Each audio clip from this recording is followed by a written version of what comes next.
La información es urgente. Durante toda la tarde escuchaste hablar de las negociaciones entre Ucrania y Rusia. Todo hacía pensar que se iba a dar una tregua hasta que se dé la segunda de las reuniones. Pero estos bombardeos se están dando ahora. Son bombardeos que obviamente, y según denuncian desde Ucrania, se dan en barrios civiles. Ayer había trascendido que no podían salir la gente desde Kiev, que no eran seguras las rutas. Hoy Rusia dijo que ellos no tenían ningún problema en que la gente abandonara Kiev. Es las versiones y las contraversiones que se cruzan. Lo cierto es que tanto las fuentes ucranianas como las fotos satelitales desde los Estados Unidos, las que están dando los principales medios del mundo, dicen que hay largos convoys de tropas, de tanques, de blindados, avanzando hacia Kiev. Ayer se los ubicaba a 60 kilómetros de la capital y hoy están, ahí están. Esas son las imágenes que se difundieron hoy, poco antes de la noche. Tengan en cuenta que allá es medianoche.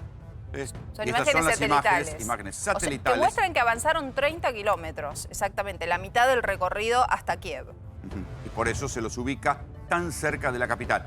También hay que decir que en otra de las principales ciudades, en Kharkov, también hubo bombardeos. O sea, los rusos están concentrando los ataques en la capital y en Kharkov, que es la segunda ciudad en importancia de Ucrania.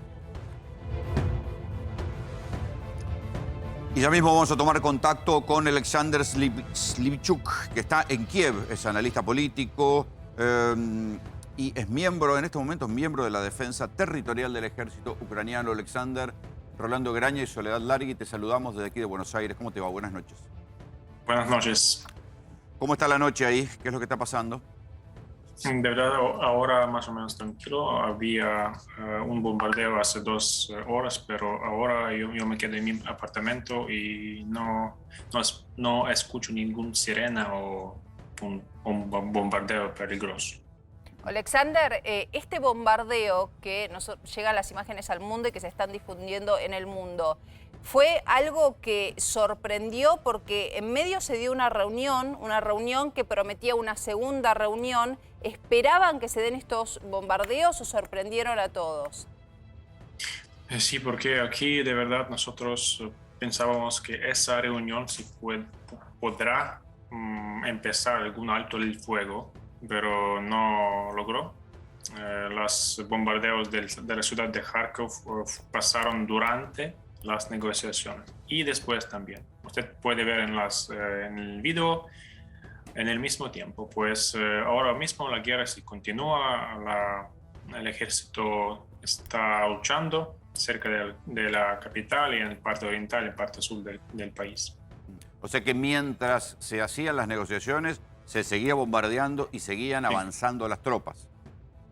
Sí, correcto. Pero según la información sobre un avance aquí, Ucrania está usando de forma activa los drones Bayraktar. Usted sabe que los drones que produce Turquía, que fueron también utilizados en la guerra en Nagorno-Karabaj por Azerbaiyán, Ucrania también tiene esos drones de combate y los utiliza de forma activa, y por eso esa columna grande de los vehículos de combate fue quemada, fue destruida cerca de la capital. Pues podemos decir que un intento sexto de Rusia a avanzar a la capital se fracasó otra vez. O sea que vos estás diciendo que ya la información que llega allá es que hubo ataques con drones a esa columna rusa y el avance se frenó. Sí, aquí cerca de la capital sí. Es una herramienta muy como importante con la utilización de drones de combate, porque aquí tenemos la guerra del siglo XXI. Alexander, ¿qué nos puedes decir acerca de la utilización de estas bombas racimo que Amnistía Internacional está denunciando? Unas bombas que en teoría están prohibidas desde el año 2010, pero que están siendo usadas incluso en una escuela y con un niño muerto. ¿Nos puedes dar alguna información desde el lugar? Sí, yo tengo la información que la bomba vacía, ¿sí? La bomba vacía fue fue lanzada por los rusos en la ciudad de Kharkov, como yo tengo la información en las noticias. Sí, está prohibida por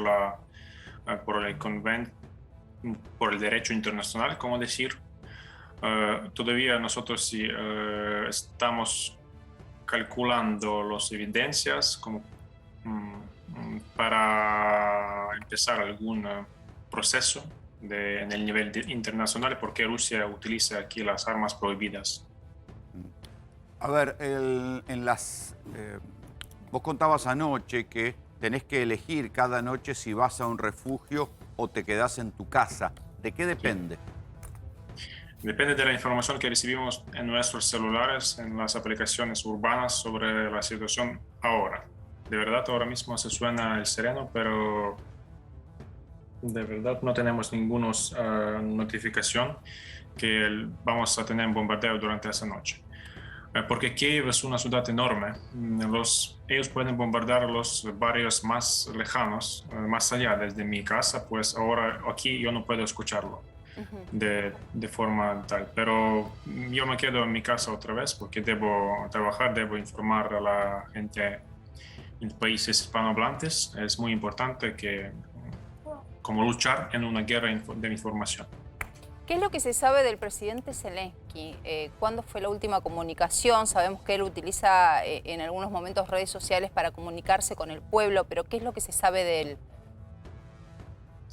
Sí, el presidente Zelensky siempre, cada día, se dirige a la nación a través de redes sociales y las páginas oficiales de la oficina del presidente.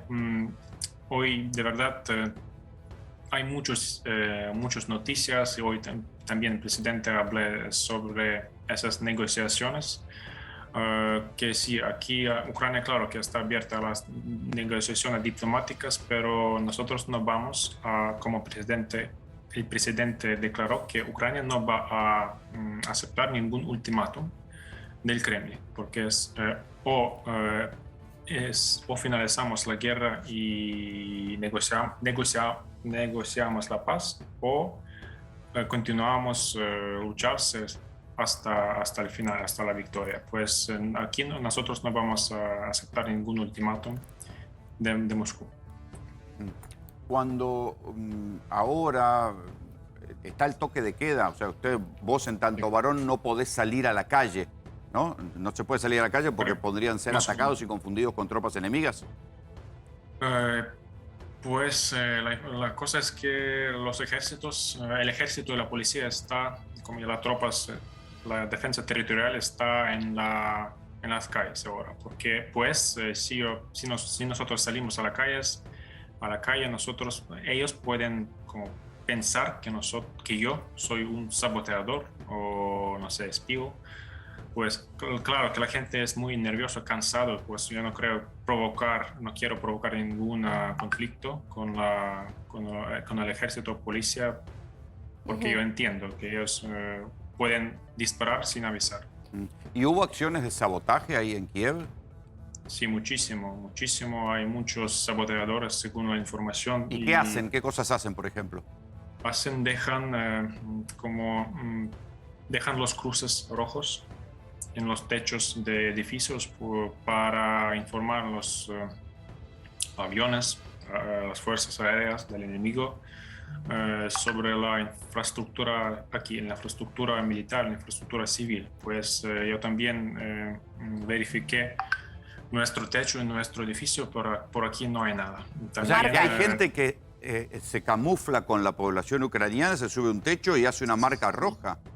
La gente es que lleva la ropa civil, por primero. También hay eso. Ellos hacen unas cosas como básicas. Ponen las rojas o ponen las señales de la luz a algunos lugares para que transmiten algunas señales digitales. También hay gente armada que llevan la ropa del ejército ucraniano, pero la única cosa que les distingue es la chaleca antibala rusa del ejército ruso. Esa información según la información del ejército ucraniano. Y también hay gente que lleva uniforme de la Policía Nacional de Ucrania. Ellos también... Pero tienen que hablar perfecto ucraniano para poder...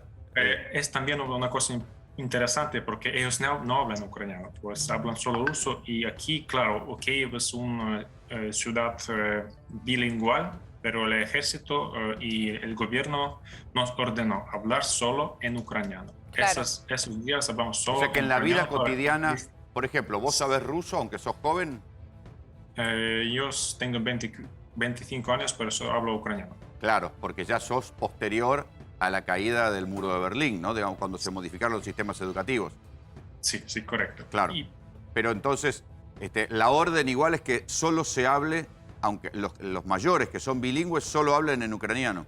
Solo hablo en ucraniano. Claro que en vida cotidiana, en el apartamento, puede hablar cualquier idioma quiere, pero en la calle hay que hablar solo en ucraniano, con la gente, con la policía, con el ejército, con los soldados y defensa territorial, solo en ucraniano. También hay varias palabras que nosotros podemos utilizar que los rusos no saben cómo pronunciar sin acento. Son palabras bastante difíciles. Para dejarlos Claro, y en ese evidencia. es el test para saber si es un infiltrado o no. La manera de dejarlos en evidencia. Eso es una cosa, de verdad, una cosa ridícula hasta que vivimos aquí. A preguntarles las preguntas de la historia ucraniana, quién es nuestro presidente, etcétera. Pues unas preguntas que solo ucranianos pueden responder. ¿Y esas preguntas la policía las hace por la calle? Sí, sí, sí, ellos, también una cosa interesante, los meses del año en ucraniano y en ruso son completamente diferentes. Los rusos tienen como las lenguas latinas, en ucraniano tienen como lenguas eslavas. Por eso los rusos no saben cómo se llaman los meses del año en Ucrania. Por eso es también una cosa que se puede distinguir. La policía para por la calle y en lugar de preguntarle cualquier cosa le pregunta en qué mes estamos. Una suerte de test para justamente ver que no se trate de un saboteador. Para los que se están sumando, estamos hablando con Alexander, que está en Kiev en estos momentos. Alexander, llega mucha información sobre las tropas rusas. Dicen que están saqueando supermercados, que están debilitados, que tienen hambre, que no tienen combustible. ¿Qué de esto es real? Perdón, ¿usted preguntó sobre las tropas rusas o...? Claro, ¿qué de esto es lo que vos podés llegar a ver desde ahí? ¿Es real que están sin combustible, agotados? Sí, Porque por otro lado los vemos avanzar. ¿Qué es lo real?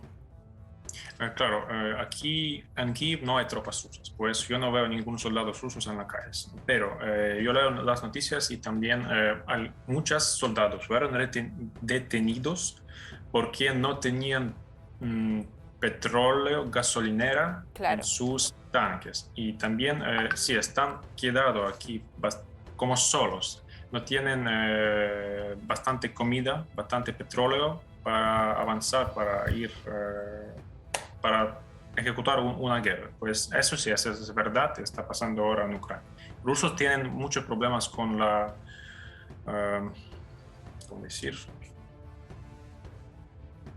Vale. Con tal cosas. Ajá. ¿Qué pasa con los soldados rusos que se hicieron prisioneros?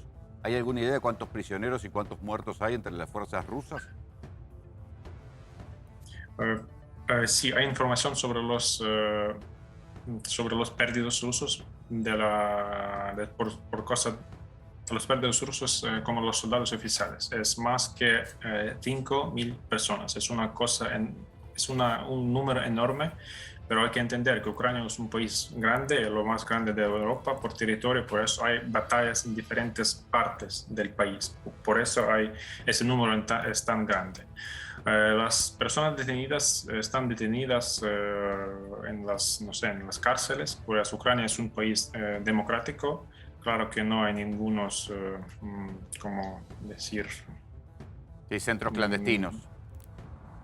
Centro clandestino si nadie dispara a los personas detenidas. Sí, prisioneros de guerra. Prisioneros de guerra. Nosotros aquí respetamos el derecho internacional, porque claro que son fuerzas armadas del gobierno, gubernamentales. Es muy difícil la pregunta porque te invito a pensar a futuro en una guerra, es muy difícil, pero ¿qué crees que va a pasar? ¿Que luego de esta segunda reunión se va a dar un alto al fuego, van a tratar de dirimir de otra manera las cuestiones o que esta guerra viene para largo? Hay que entender también que Rusia no tiene ningún vía atrás, porque han subido la apuesta a lo máximo. Y por eso ahora mismo Rusia habla sobre tal herramienta como misil nuclear.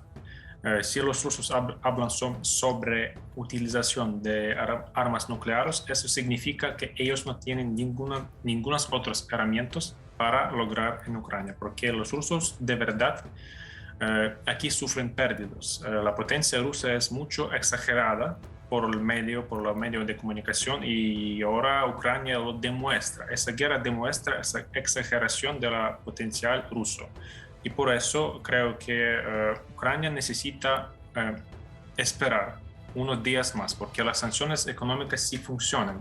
La economía rusa sí sufre bastante, mucho más que sufre la economía de Ucrania por ahora. Hay que resistir, ese es el pensamiento. Hay que resistir, hay que luchar, porque la potencial ruso no es permanente. Rusia ahora mismo sufre un aislamiento diplomático, los problemas económicos y los problemas militares. Pues Ucrania va a resistir y es el escenario que estamos ejecutando aquí. Alexander, yo te lo pregunté ayer, pero quiero saber si revisaste tu decisión de no recibir armas. De verdad, ahora mismo la situación es bajo control. Aquí en Ucrania toda la gente no toma las armas porque hay gente que sí tienen la experiencia cómo tomar la arma. El ejército todavía está como ejecutando de forma efectiva y hay gente en la defensa civil que toman la arma, tienen derecho a tomar la arma. Yo no tengo tal experiencia, pero claro, en caso si la situación va a ser más crítica, más peligrosa para el país, nosotros debemos entender que vivimos en ese país y esa es la página muy importante de nuestra historia y hay que también hacer algunos sacrificios a nuestro futuro conjunto. ¿Cómo es tu familia? ¿Quiénes viven contigo? De verdad, mi familia está evacuada al parte occidental. Hay varios miembros de mi familia que sigue aquí aislados en los refugios, pero yo prefiero no discutir tal cosas con mis padres, con mi familia, como las cosas de guerra y mi participación en la defensa territorial, porque es las cosas muy sensibles. De verdad, yo prefiero enviarles mensajes que estoy bien, estoy trabajando, estoy dando la entrevista. O sea, ¿no tenés contacto con ellos en este momento? Claro que tengo, pero sí, para avisarles que estás bien, para avisarles que estás bien. ¿Vos sí, te imaginaste estar viendo esto porque sos analista, digamos? ¿Te imaginaste estar en medio de una guerra ahora? ¿Tenés miedo? O sea, sos muy joven, sos un par, estás con miedo, suena las sirenas, te aterrás. Es una realidad en que vivimos, porque como la gente de 25 años en Europa o en Argentina, por ejemplo, viven en otras condiciones ahora mismo. Aquí vivimos en unas condiciones de guerra. Y como yo entendí que la persona tiene miedo solo cuando toma la arma personalmente. Cuando la persona toma la arma, se convierte en un objetivo para el enemigo. Pues en ese momento sí, es bastante miedoso pasear por la calle con la arma en tus manos, con un fusil. Pero por ahora hemos acostumbrado a vivir en tal condiciones de bombardeos. Aquí en la capital más o menos tranquila y seguro, pues más seguro que en las ciudades orientales y del sur que sufren bombardeos. Aquí funciona el sistema antiaéreo porque aquí está situado el gobierno, el presidente y los ministerios, pues en Kiev es más o menos tranquilo. Y en la vida cotidiana, por ejemplo, mañana cuando termine el toque de queda, ¿puedes salir, ir a comprar comida? Sí. ¿Hay transporte? Sí, hay transporte, funciona, pero con unos límites. No puede ir a los barrios peligrosos. Metropolitano también funciona en varias estaciones, también tienes límites. ¿Hay comida? Sí, hay comida en los supermercados, con eso no hay problemas. Hay colas, pero por lo menos hay la comida básica. Eso sí, los precios no se levantan, el gobierno lo controla también. Pues con eso podemos sobrevivir. ¿Y quiénes son los que van a trabajar y quiénes los que no? La gente de los servicios públicos, como hospitales, sí trabajan, escuelas, kindergartens, todas las universidades son cerradas, las empresas, los negocios, como el sector privado también es cerrado. La policía, claro que funciona, las infraestructuras estratégicas, como las comunidades, sí funcionan para evitar alguna O ruptura. sea, solo los servicios esenciales están funcionando, como Sí. si fuera Correcto.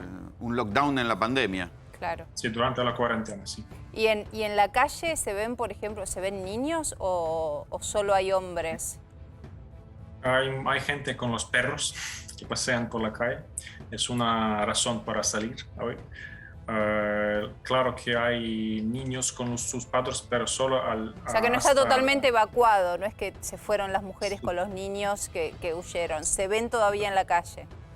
Sí, nosotros salimos solo por una necesidad, a ir a la tienda o apoteque, a una farmacia para comprar algo necesario. Pero Claro. la gente con los niños prefieren o evacuarse o estar en el refugio.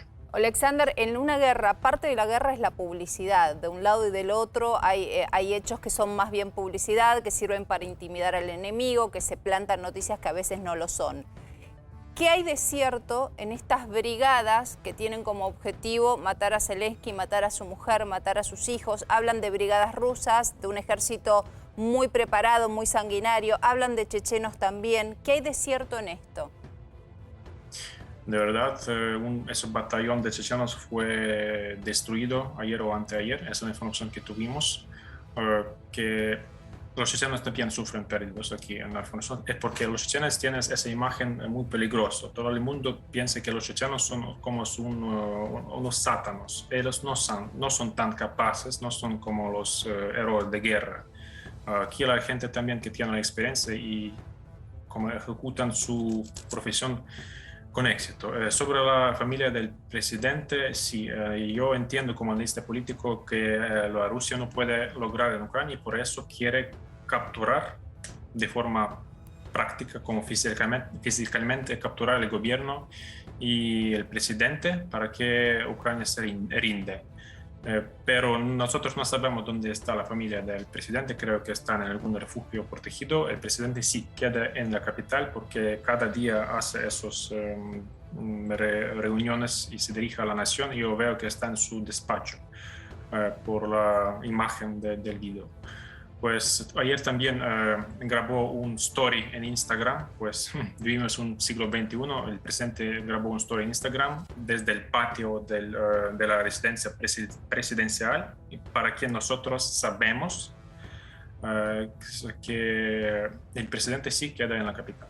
¿No es peligroso que él muestre dónde está? Porque uno imagina que están escondiéndolo, siendo que es el objetivo número uno de estos escuadrones. ¿No es peligroso que él muestre dónde está? La sede del presidente está situada en el centro de la capital, en Kiev. Creo que es un lugar lo más protegido en ese país ahora mismo. Porque yo pienso que es casi imposible entrar a la oficina del presidente esos días. Y también tienes un valor simbólico, mostrarse en el Fuerte. ejercicio del poder Claro. en la Casa de Gobierno. Alexander, muchísimas gracias por el contacto y por el testimonio. Muchas gracias. Gracias a usted. Hasta luego.